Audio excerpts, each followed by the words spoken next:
Hello students, good morning. अब हम यहाँ पर पिछले लेक्चर में एक्चुअली हमने साइनोबैक्टीरिया की स्टडी की थी और अब हम स्टडी करेंगे आपके बैक्टीरिया एंड माइकोराइजा। ठीक है, तो बैक्टीरिया किस तरीके से मददगार होते हैं बायो फर्टिलाइजर के रूप में। Bacteria as bio fertilisers. Bacteria का जैव उर्वरक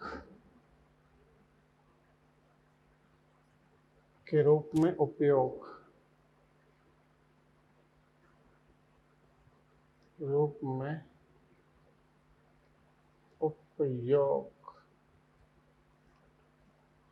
ठीक है।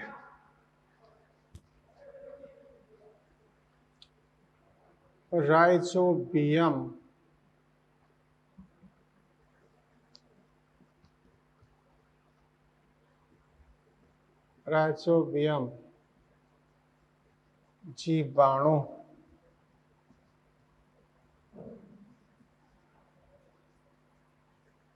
सजीवी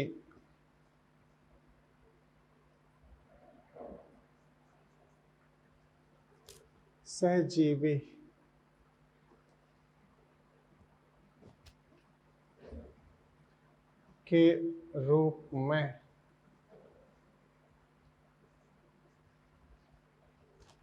लेग्यूमिनस प्लांट्स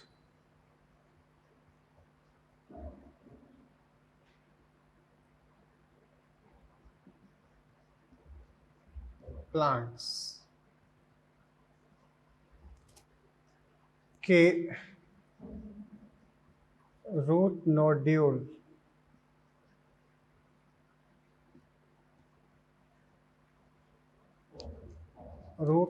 नोड्यूल में उपस्थित रहते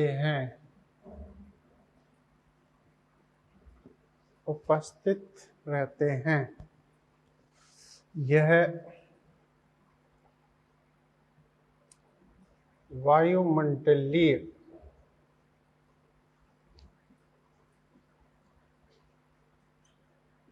एंटोको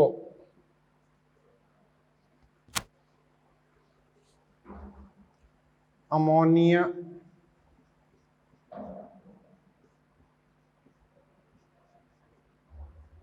आदि में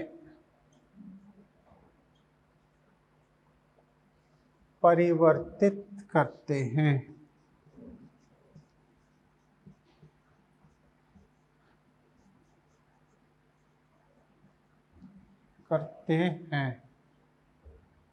लेगुमिनस प्लांट से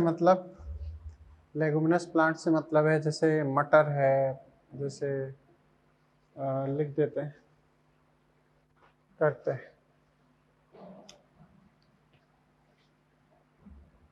जैसे मटर, चना, सोयाबीन,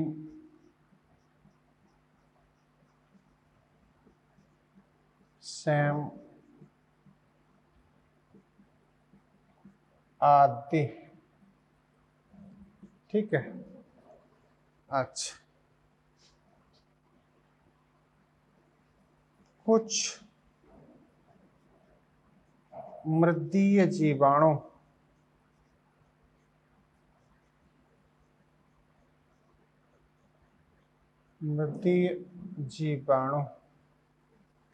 जैसे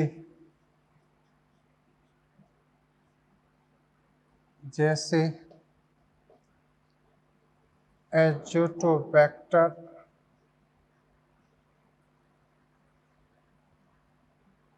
एजोस्पाइरलम,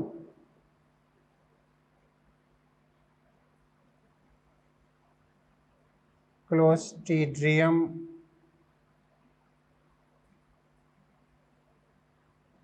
आदि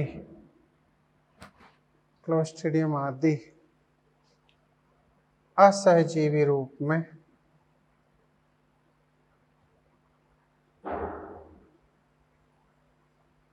रूप में N2 स्थिरीकरण संपन्न करते हैं।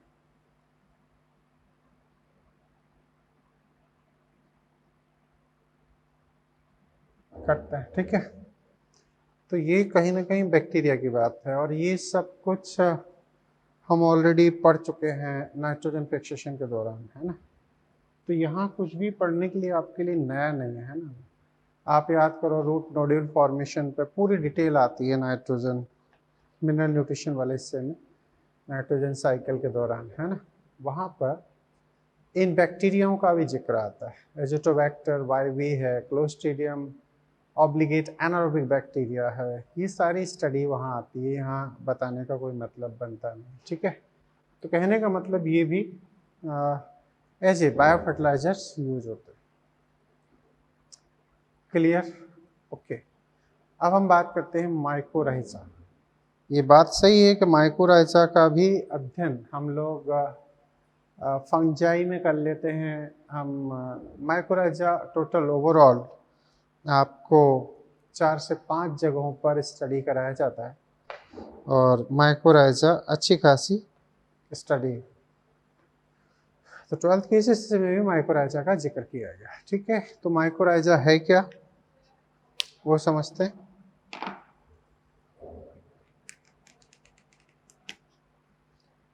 माइकोराइजा,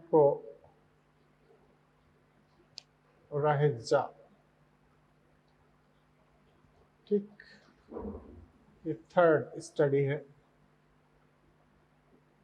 ये आपकी 2nd स्टडी थी। क्लियर? माइकोराइजा कवक तंतु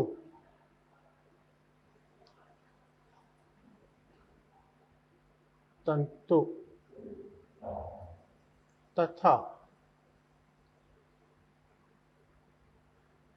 उच्च वर्गीय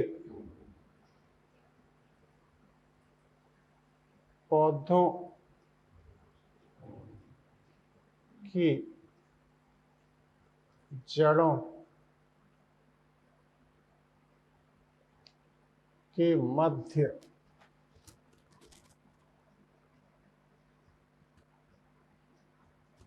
उपस्थित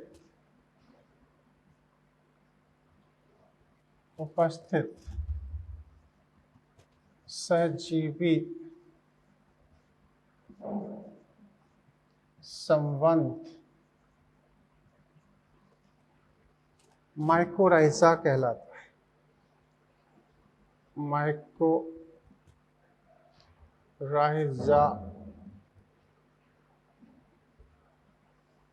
कहलाता है, ठीक है, कहलाता है।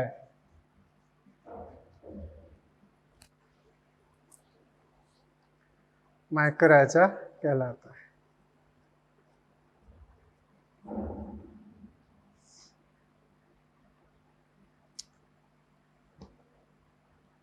जीनस ग्लोमस, जीनस ग्लोमस के अधिकांश सदस्य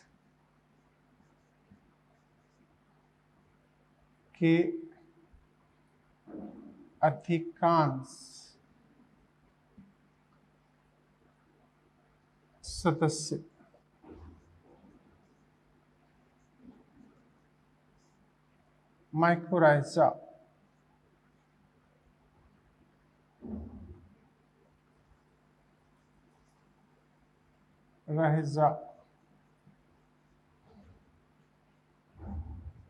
की तरह उपयोग होते हैं, ठीक है, उपयोग होते हैं। जड़ों से कवक तंतु,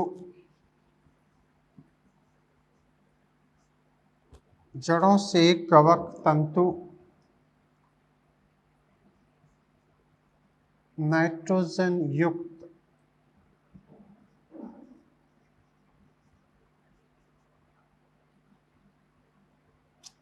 भोजन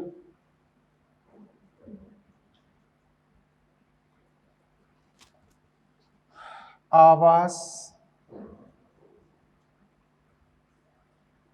आदि प्राप्त करते हैं,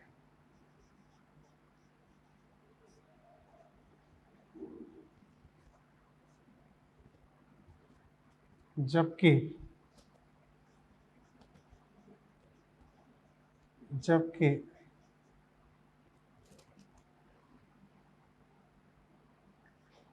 कवक जड़ों में उत्पन्न होने वाले रोगों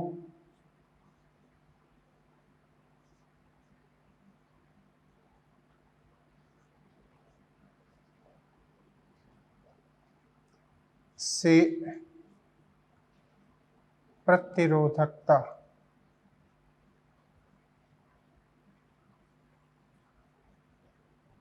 तथा सूखा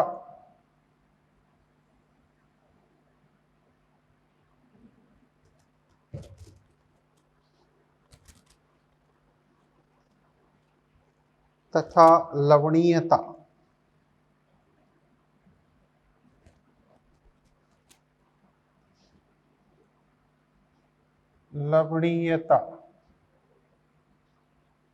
सैलिनिटी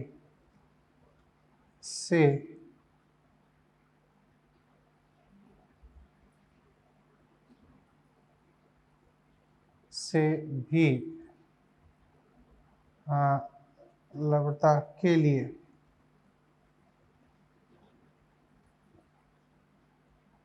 टॉलरेंस सहन शक्ति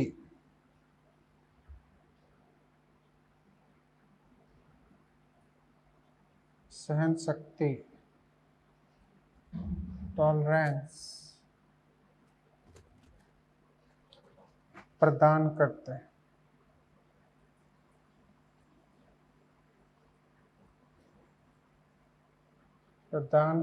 हैं। ठीक है, टॉलरेंस सहन शक्ति प्रदान करते हैं। ठीक है, माइकोराइजा याद करो, ये दो तरीके के होते हैं, एंडोमाइकोराइजा एंड एक्टोमाइकोराइजा। यहाँ जितना भी मैंने लिखा है ये शब्दावली एनसीईआरटी ने यूज कर रखी है। तो ये चीज होगी, और ये जड़ों में ही पाए जाते हैं, जड़ों में ही प्रेजेंस होते हैं। ठीक,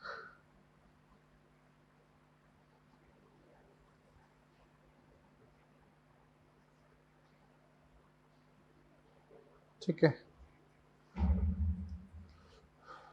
उपस्थिति के आधार पर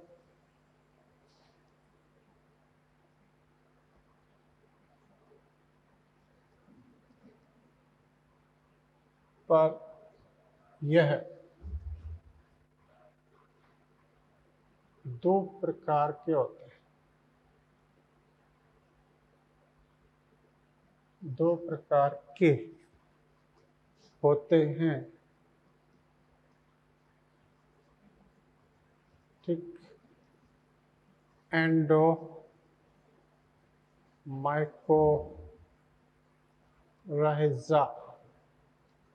दिस इज कॉल्ड बाम। ठीक है, अच्छा जी। दूसरा होता है एक्टोमाइकोराइजा।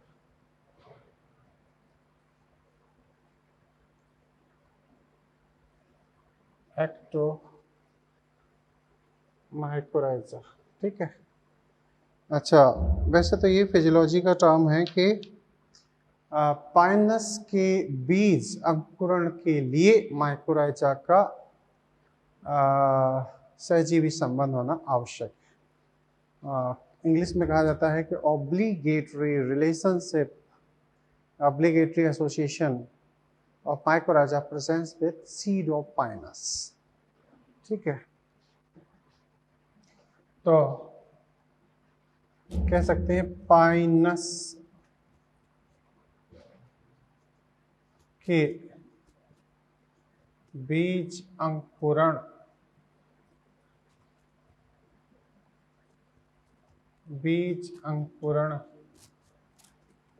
के लिए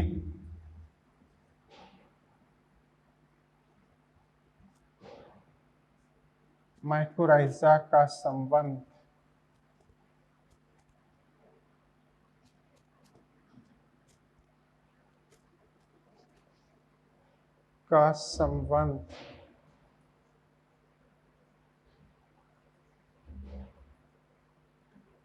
आवश्यक होता है।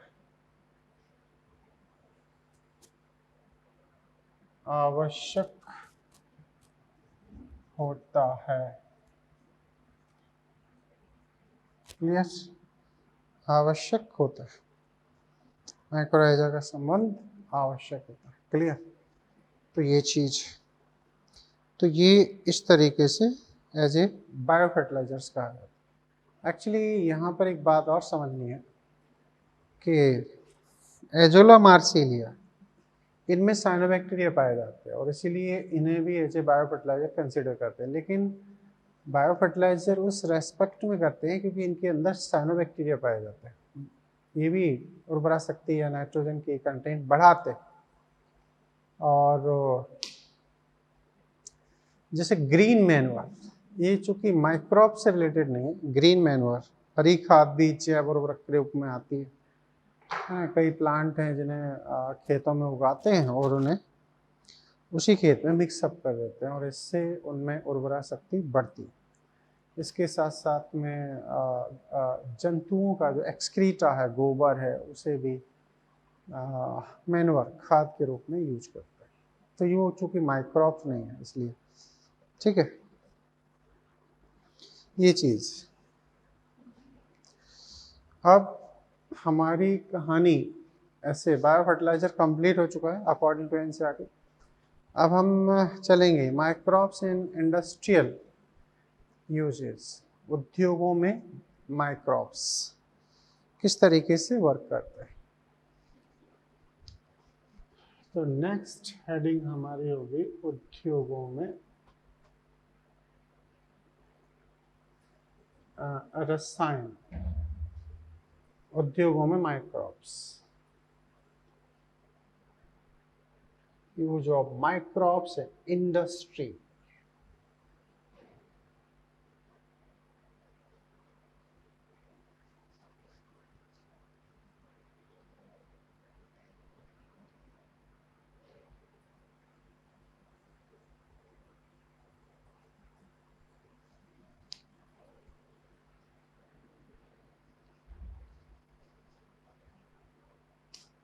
Use of microbes in industry है ना, use of microbes in industries,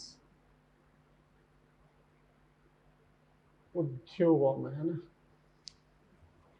ठीक है,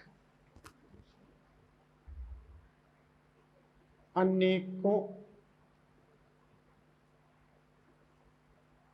प्रकार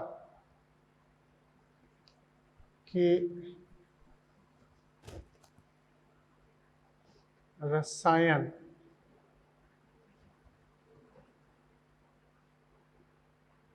प्रतिजैविक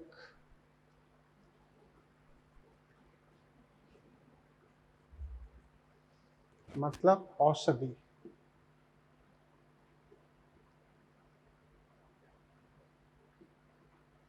औषधि एवं अल्कोहल, अल्कोहल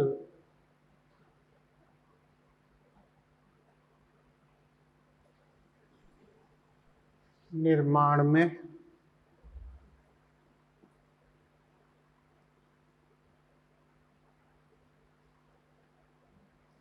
सूक्ष्म जीव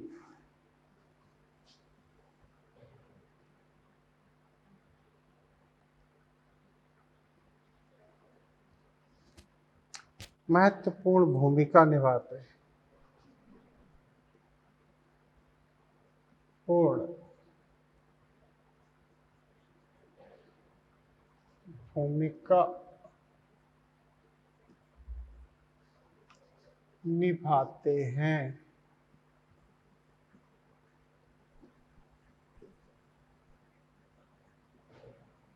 ठीक है,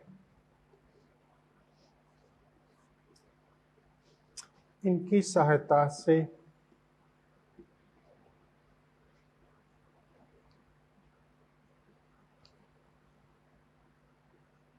औद्योगिक स्तर पर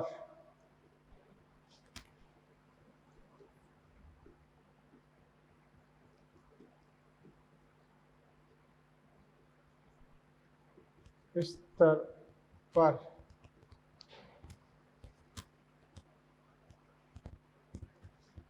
बायोरिएक्टर्स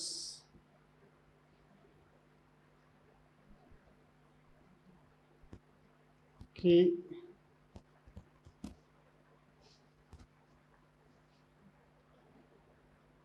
बायोरिएक्टर के अंदर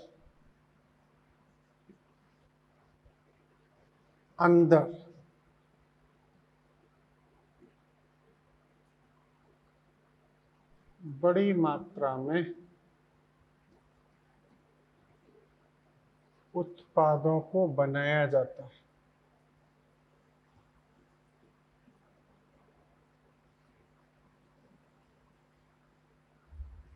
बनाया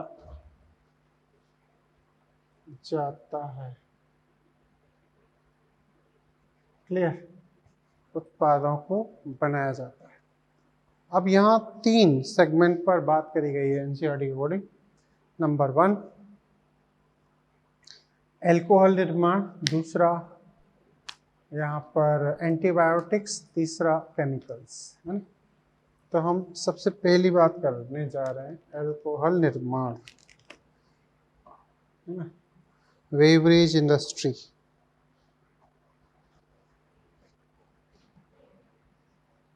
बेवरेज उद्योग,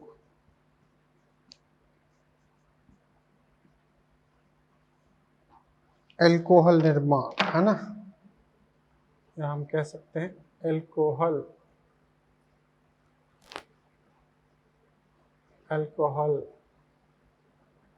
निर्माण। ठीक। तो एल्कोहल का प्रोडक्शन कैसे होता है? याद करो, फर्मेंटेशन हम लोगों ने पढ़ा था 11th के अंदर। वहाँ पर ये बात बताई जाती है कि ईस्ट सैक्रोमाइसिस सेरेविसी, जिसे हम बेवरेज फंजाई या किडवन फंजाई के नाम से जानते हैं, इसको हम बेकरी ईस्ट भी कहते हैं। तो ये एक्चुअली माल्टोज युक्त या फलों के रस में जब किडवन की प्रक्रिया करता है, फर्मेंटेशन करता है, तो एक्चुअली यहाँ पर एल्कोहल का निर्माण होता है। ठीक है। अब एल्कोहल का जो निर्माण है,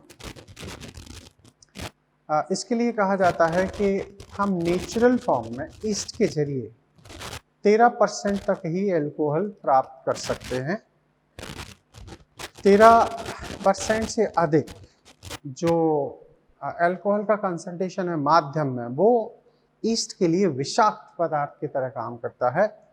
और इसीलिए नेचुरल फॉर्म में मोर देन 13% या 13% 30 या 13 या 13% से ज़्यादा, 13 या 13% से अधिक एल्कोहल की मात्रा हम प्राप्त नहीं कर सकते, क्योंकि ऐसी परिस्थिति होने पर अगर कंसंट्रेशन एल्कोहल का बढ़ता है तो ईस्ट ही मृत हो जाती है और फिर ईस्ट के जरिए फर्मेंटेशन फर्दर नहीं होता है।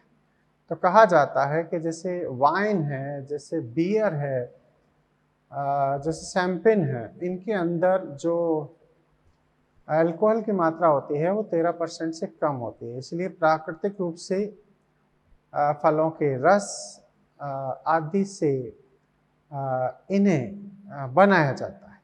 लेकिन अगर 13% से ज़्यादा अल्कोहल आपको चाहिए, जैसे रम है, ब्रांडी है, विस्की है, वोदका है, तो अल्टीमेटली इसके अंदर 13% से ज़्यादा अल्कोहल की मात्रा होती है। और इसे फिर दूसरी चीज़ों से भी बनाते हैं, जैसे गन्ने का रस से बनाते हैं, सीरा से बनाते हैं, आलू से बनाते हैं, इन सब चीज़ों से बनाया जाता है।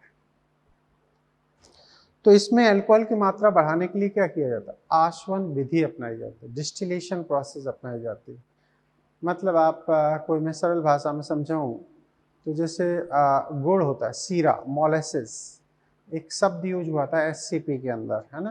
तब मैंने बताया भी था कि जो गन्ने की फैक्ट्रियाँ होती हैं, वहाँ से जो गन्ने का रस है उससे शक्कर बनाई जाती है, चीनी बनाई जाती है, और उसमें जो गंदगी निकलती है वो सीरा कहलाता है। उसमें भी ग्लूकोज की मात्रा होती है और उसे जानवर आदि को खिलाने में यूज करते हैं। अदरवाइज वो सारा का सारा सीरा अल्कोहल इंडस्ट्री में जाता है, जिससे कायदे से रम का निर्माण किया जाता है।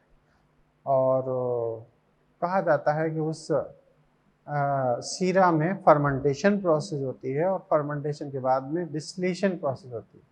उसे उबाला जाता है और उससे जो वेपर्स बनती हैं, वेपर्स को कलेक्ट करते हैं, वो अल्कोहल के वेपर्स होते हैं और अल्कोहल की ड्रॉपलेट्स होती हैं, और इस तरीके से वो डिस्टिलेशन प्रोसेस होती है। ऐसे नेचुरल फॉर्म मतलब इंडस्ट्रियल लेवल पर, लार्ज स्केल पर डिस्टिलेशन इंडस्ट्री लेवल में होता है या इंडस्ट्री के अंदर होता है, तब हमें ये विस्की, ब्रांडी और रम आदि प्राप्त होते हैं। ठीक है,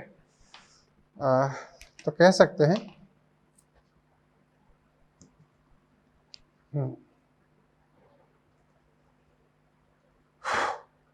ईस्ट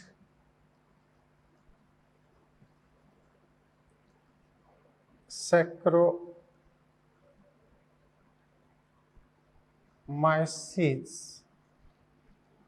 सेरेविसी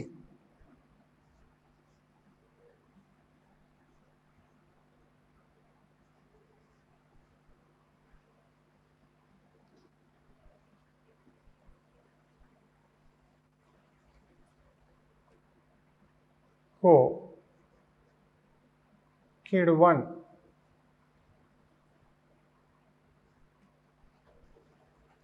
कवक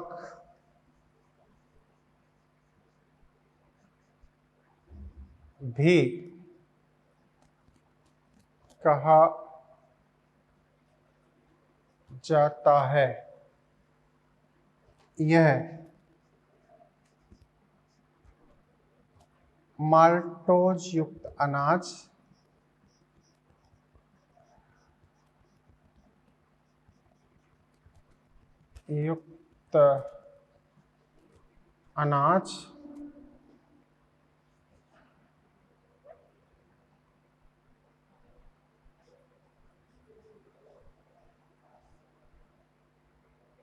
फल आदि की रस में किण्वन कर या में किण्वन क्रिया कर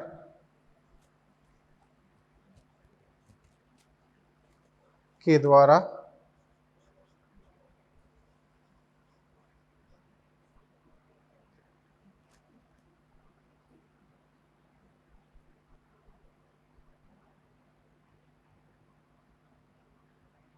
अल्कोहल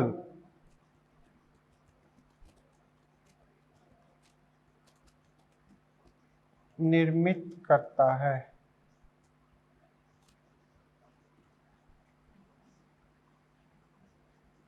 इसके लिए देखो फर्मेंटर्स होते हैं, अपनी एनसीईआरटी में कुछ डायग्राम दिखाए गए बड़े बड़े टैंक टाइप के ना, इन्हें बैच फर्मेंटर्स कहते हैं। एक कंटिन्यूस होते हैं, एक बैच होते हैं। तो बैच का मतलब होता है कि इन्हें वन टाइम भरा जाता है, इनिशिएट किया जाता है और एक लिमिटेड टाइम के बाद ही इन्हें ओपन किया जाता है। बार बार इनको ओपन नहीं किया जाता। वजह ये है कि fermentation is a anaerobic process. अगर आप इस सिस्टम को बार बार या फर्मेंटर को बार बार ओपन करते हो तो इसमें फर्मेंटेशन की प्रोसेस इनहिबिट हो सकती है। याद करो पाश्चर इफेक्ट, पाश्चर ने कहा था, रेस्पिरेशन में हम लोग पढ़ाते भी हैं, पाश्चर ने ये बात कही थी कि रेट ऑफ एनारोबिक रेस्पिरेशन या अवायवीय श्वसन की प्रक्रिया की दर उस समय कम हो जाती है जब इसमें ऑक्सीजन प्रदान किया जाता है। तो rate of anaerobic respiration reduce in presence of oxygen. तो अगर ऑक्सीजन दी तो यहाँ पर फर्मेंटेशन भी कम हो जाएगा। तो कहने का मतलब है इसके निर्माण में बैच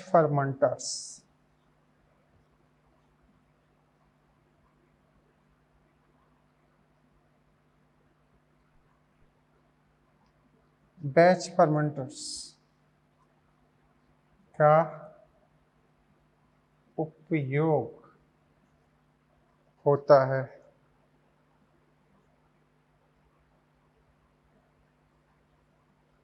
बैच फर्मेंटर्स का उपयोग होता है। क्लियर?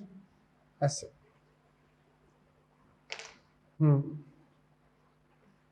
प्राकृतिक रूप से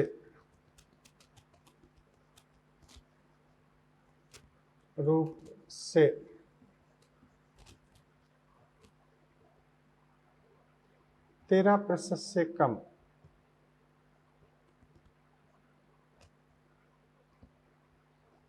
अल्कोहल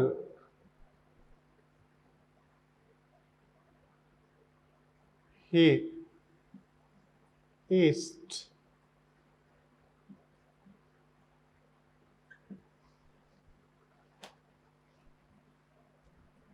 द्वारा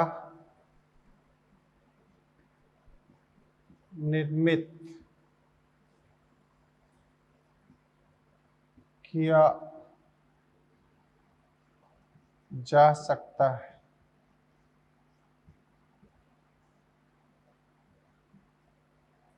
क्योंकि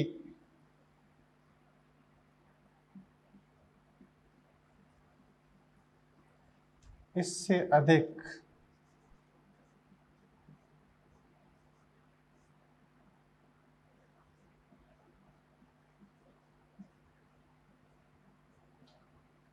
अल्कोहल की मात्रा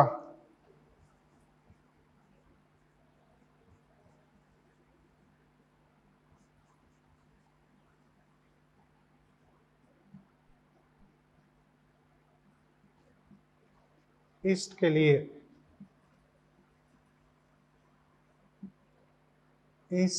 लिए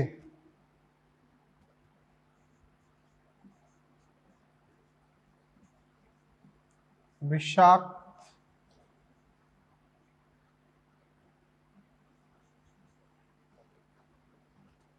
पदार्थ की तरह कार्य करता है।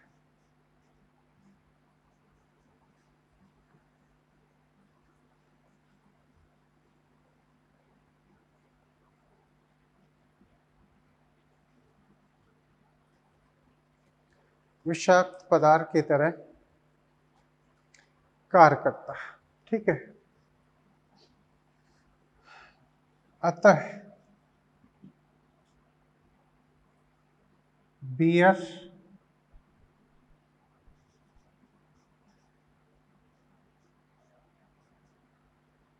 तथा वाइन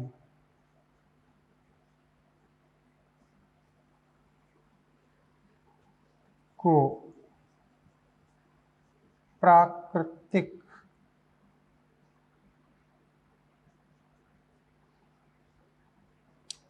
किण्वन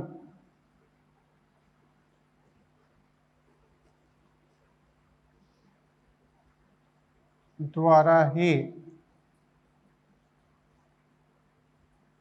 बनाते हैं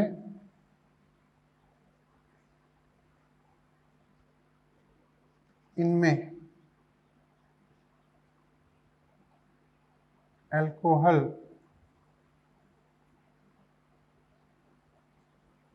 13% से कम होता है।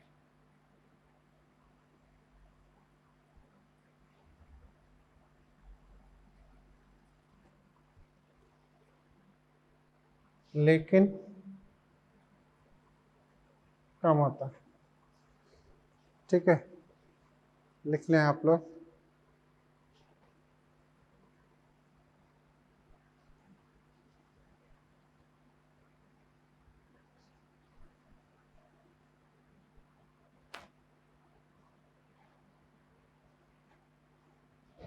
लेकिन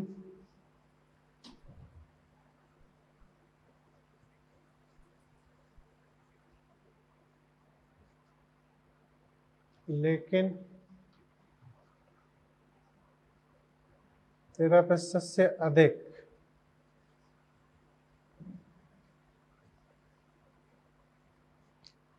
मात्रा अल्कोहल की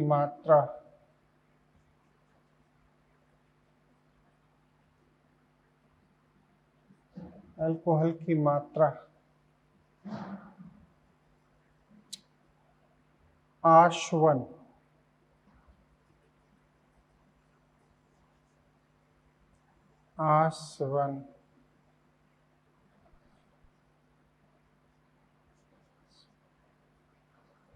डिस्टिलेशन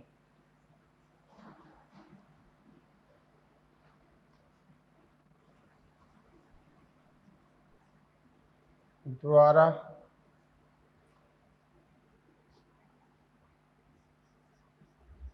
प्राप्त की जाती है। जैसे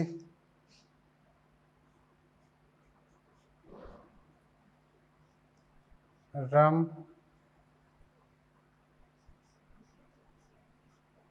विस्की,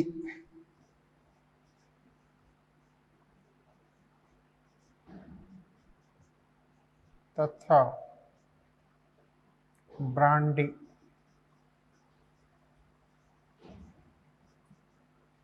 आदि। ठीक है, रम, विस्की तथा ब्रांडी, ये सब डेंसिटी ने यूज किए हैं, वही है। हालांकि विस्की वो भी है, क्या नाम को, वोडका वगैरह। तो ये सब चीज़ें डिस्टिलेशन प्रोसेस से ही हमको प्राप्त होती हैं। क्लियर? तो ये शब्द हैं, बैच फर्मेंटर्स का यूज करते हैं। ये सब चीज़ें ध्यान रखने लायक है ना। बैच फर्मेंटर का डायग्राम बनाने की जरूरत नहीं है, दिमाग पर रख लेना कि ये सब क्या है। क्लियर?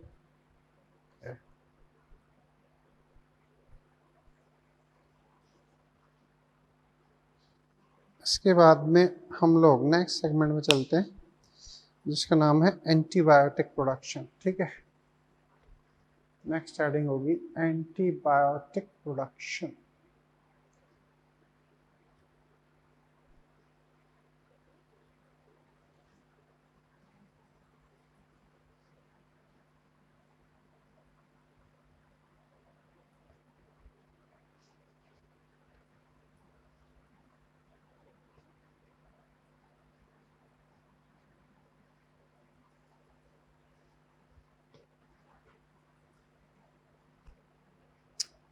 क्या? Antibiotics production.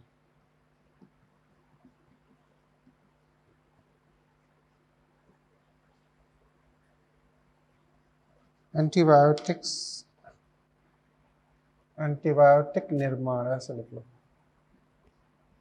प्रोडक्शन। ये सेगमेंट इस एरिया में सबसे ज़्यादा इम्पोर्टेंट है। ठीक है, इम्पोर्टेंट लिखते हैं तो इसको ध्यान रखना। एक्चुअली मैं प्रतिजैविक, यहाँ कई चीज़ें यहाँ समझने लायक। एंटीबायोटिक, जो फर्स्ट एंटीबायोटिक है वो एक्चुअली पेनिसिलिन के रूप में माना जाता है। ओके, इसे अलेक्जेंडर फ्लेमिंग ने 1929 में डिस्कवर किया था, और ये एक बाय चांस डिस्कवरी थी, आकस्मिक डिस्कवरी मानी जाती है, और 20वीं शताब्दी की इसे सबसे ज़्यादा क्रांतिकारी खोज माना जाता है। आज मार्केट में 5000 से ज़्यादा एंटीबायोटिक उपलब्ध हैं। विभिन्न प्रकार की जीवाणु कवक जनित जो बीमारियां हैं उन्हें ठीक करने में इनका उपयोग हो रहा है, लेकिन विषाणु पर एंटीबायोटिक का प्रभाव नहीं पड़ता है। क्यों नहीं पड़ता? उसकी कई वजह है। आपने वायरस पढ़े होंगे तो वहाँ लिखा होता है, virus are not affected by antibiotics but they are affected by vaccine. Virus पर वैक्सीन प्रभावी होते हैं, एंटीबायोटिक प्रभावी नहीं होते। क्लियर? तो ये चीज़, तो कहने का मतलब ये हुआ कि एंटीबायोटिक है क्या। इसकी डेफिनेशन में अगर जाएं तो ये कहा गया है कि एक माइक्रोब्स या लिविंग द्वारा उत्पन्न ऐसा रसायन जो अन्य सूक्ष्म जीवों, विशेष रूप से रोगाणु, पैथोजेंस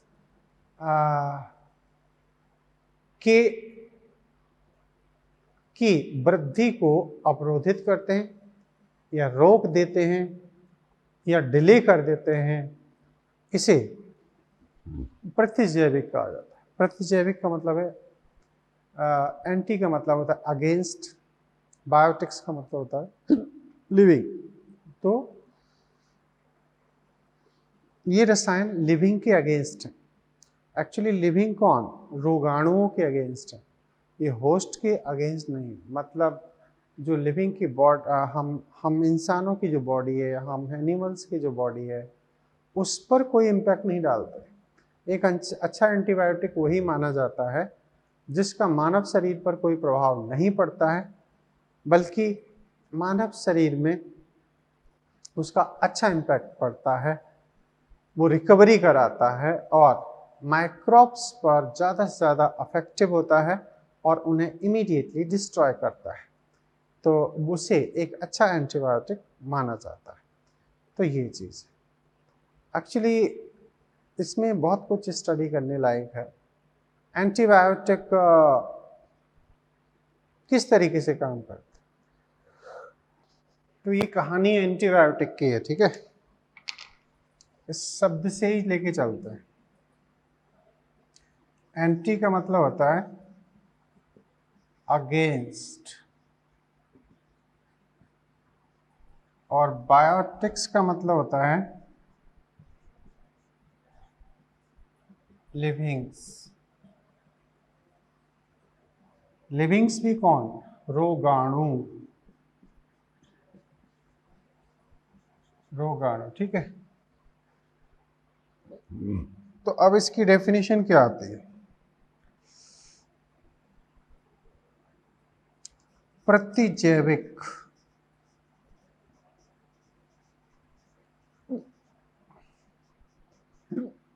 वह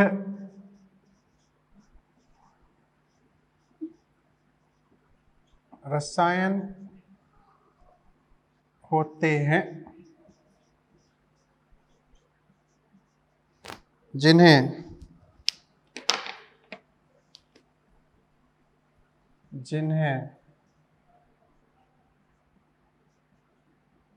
एक जीव स्त्रावित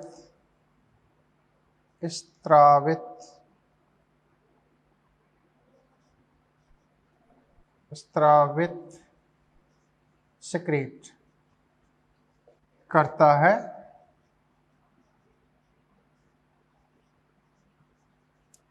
तथा वह अन्य हानिकारक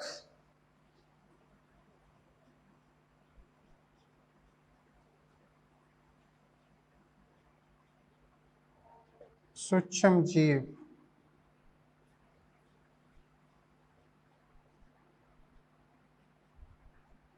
की वृद्धि को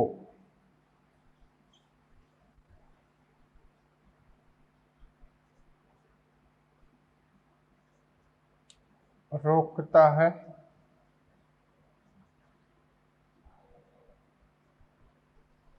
अथवा अवरोधित करता है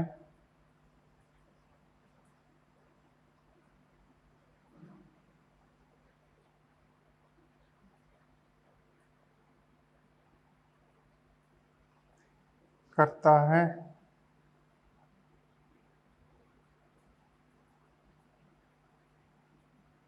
प्रतिजैविक कहलाते हैं। प्रतिजैविक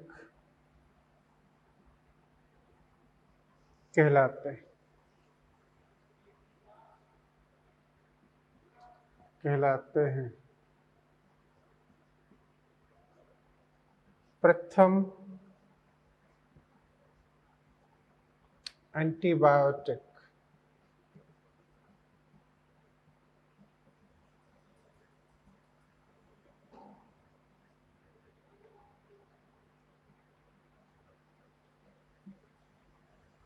की खोज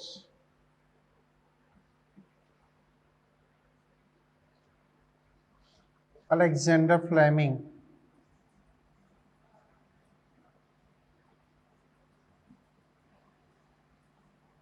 अलेक्जेंडर फ्लेमिंग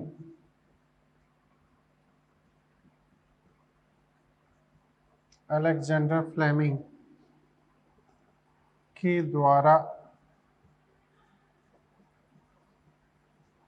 आकस्मिक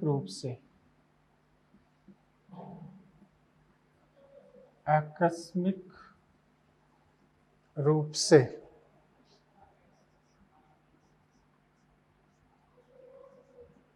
पेनिसिलिन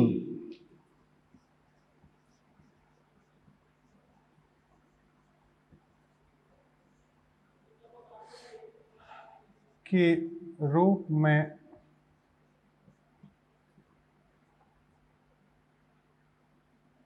की गई थी।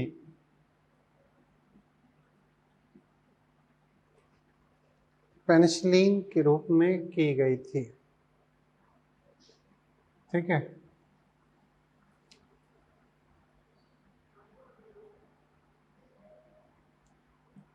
पेनिसिलिन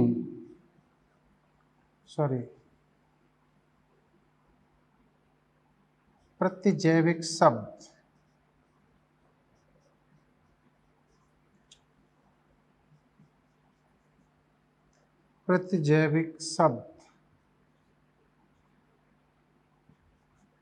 वॉक्समैन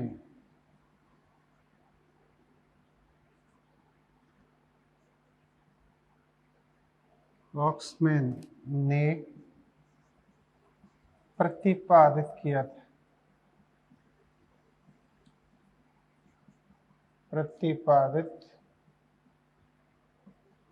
था। ठीक है, प्रतिपादित किया था।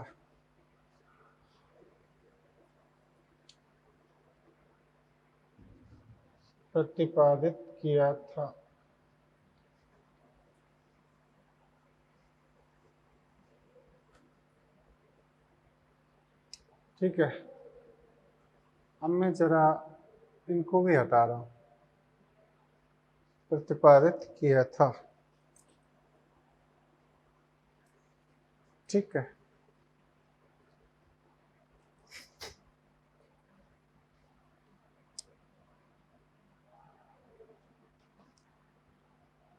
आज लगभग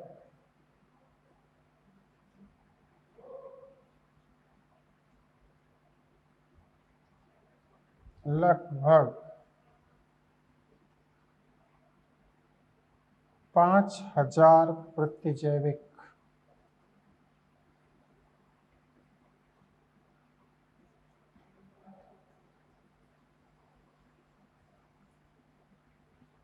मार्केट में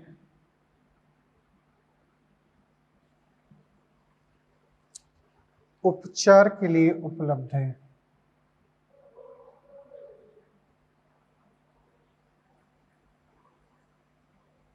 के लिए उपलब्ध हैं।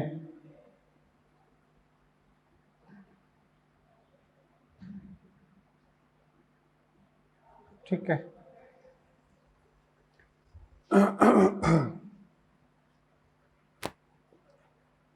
प्रथम प्रतिजैविक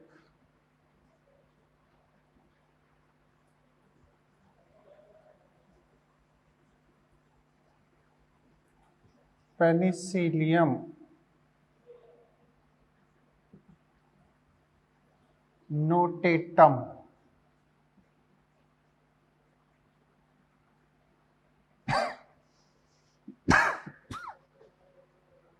कवक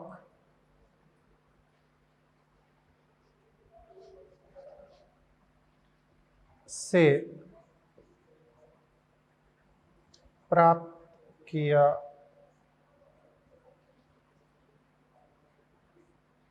गया था जब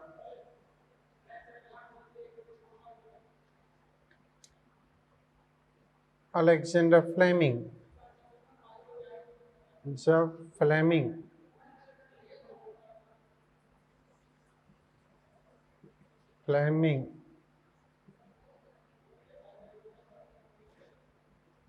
पश्चिमाबाद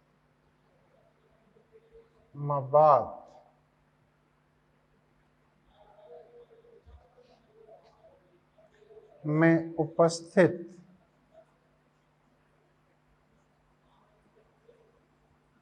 स्टेफाइलोकोकस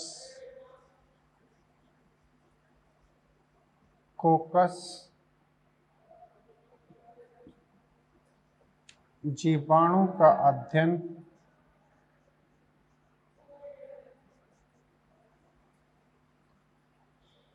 अध्ययन कांच की स्लाइड पर कर रहे थे।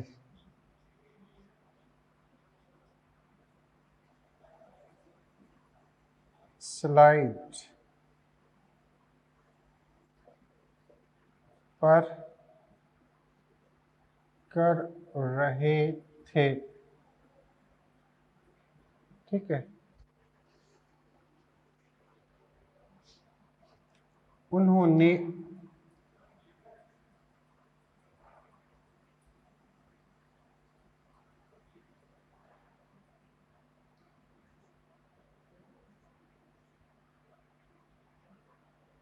बिना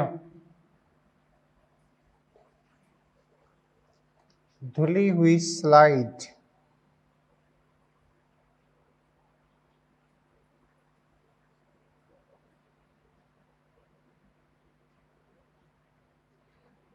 पर पाया कि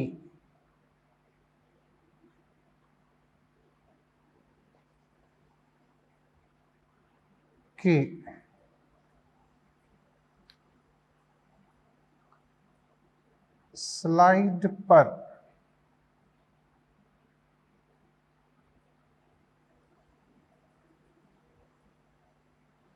कुछ स्थानों पर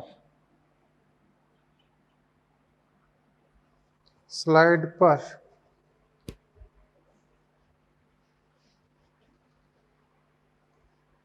कुछ स्थानों पर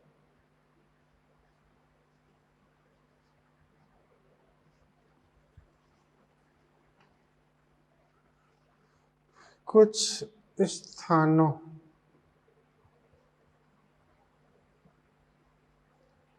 पर मोल्ड कवक विकसित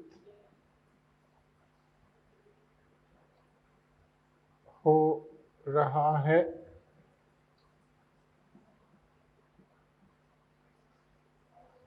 जिसके चारों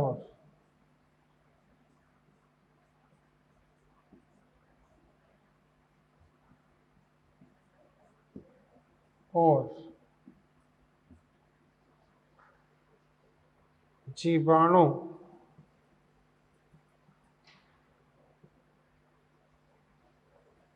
वृद्धि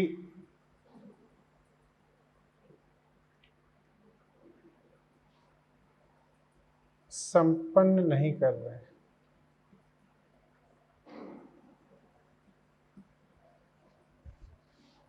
कर पाते, कर रहे हैं। इस प्रकार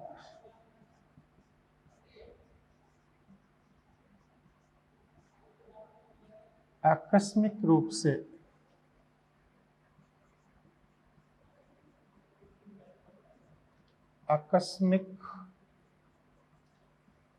से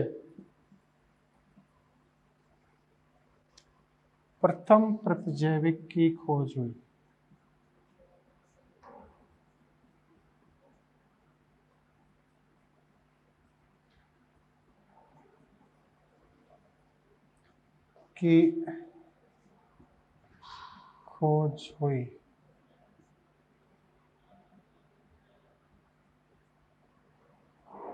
ठीक है।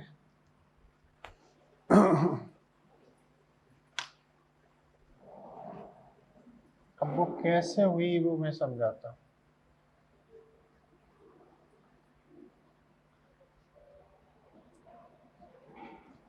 एक्चुअली एक स्लाइड पर उन्होंने देखा था, ये स्लाइड अनवॉच्ड स्लाइड, ठीक है, अनवॉच्ड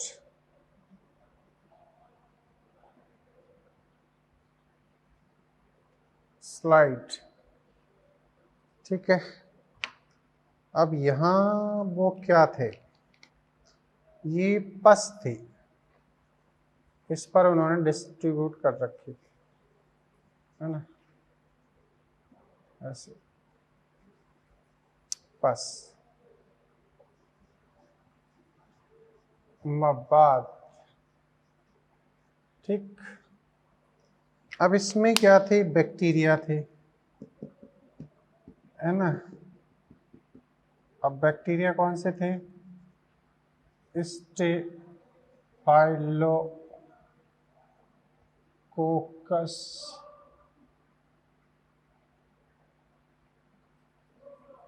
बैक्टीरिया, स्टेफाइलोकोकस बैक्टीरिया।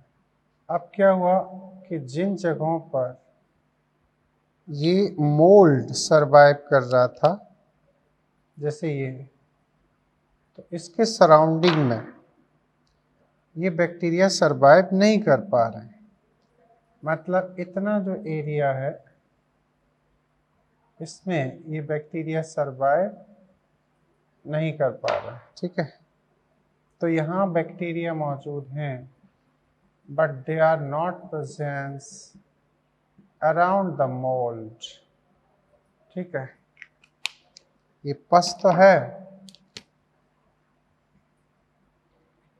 ठीक है, इस तरीके से पस तो पड़ी है, लेकिन इस पस में कुछ ऐसा जोन बन रहा है जहाँ पर ये बैक्टीरिया सरवाइव नहीं कर रहा। तो ये है मोल्ड। कौन है, मोल्ड। क्या है, पेनिसिलियम,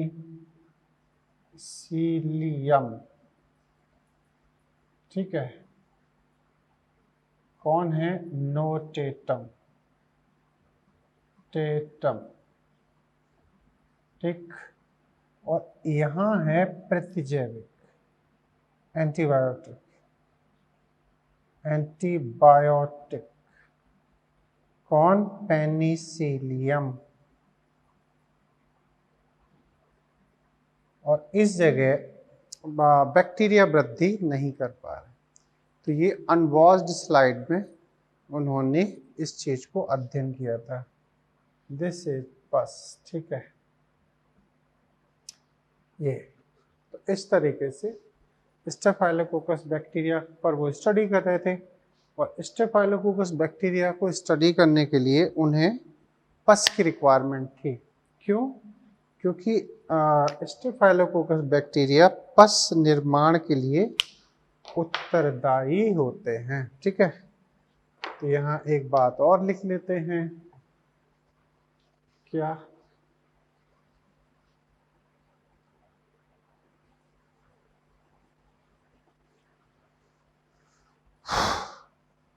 क्या?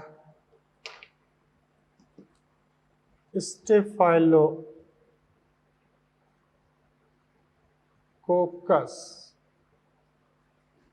बैक्टीरिया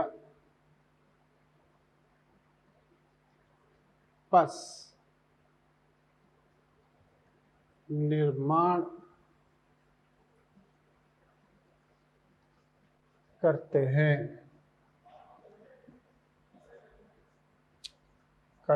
ठीक है।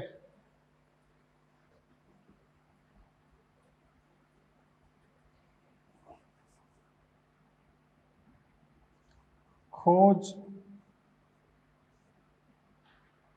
होने के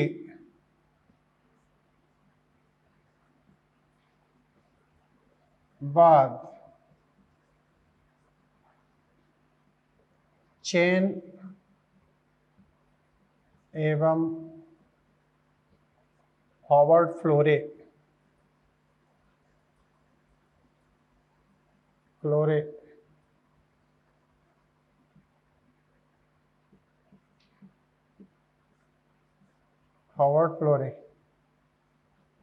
के द्वारा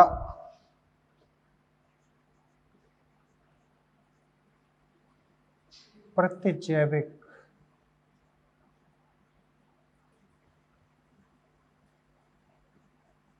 की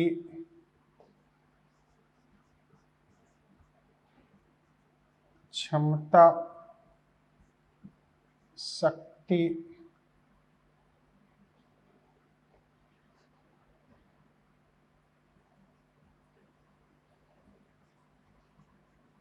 को प्रदर्शित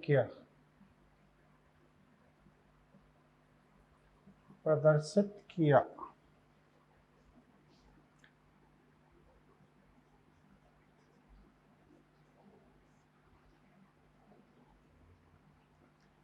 द्वितीय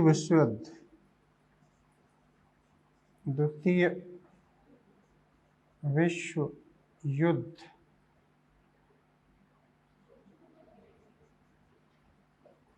में घायल सैनिकों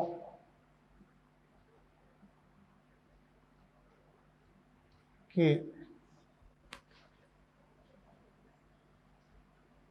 घावों को भरने के लिए घावों के उपचार में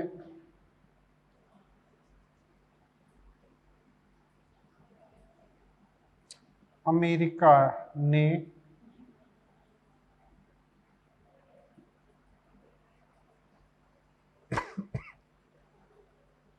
प्रतिजैविकों का उपयोग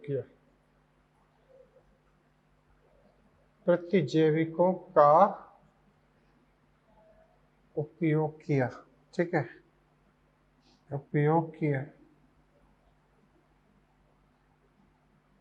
1945 में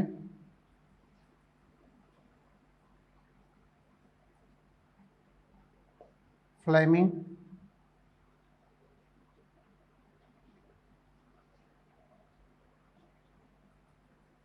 फ्लोरे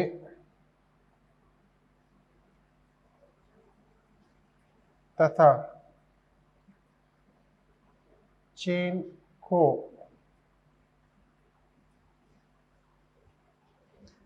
संयुक्त रूप से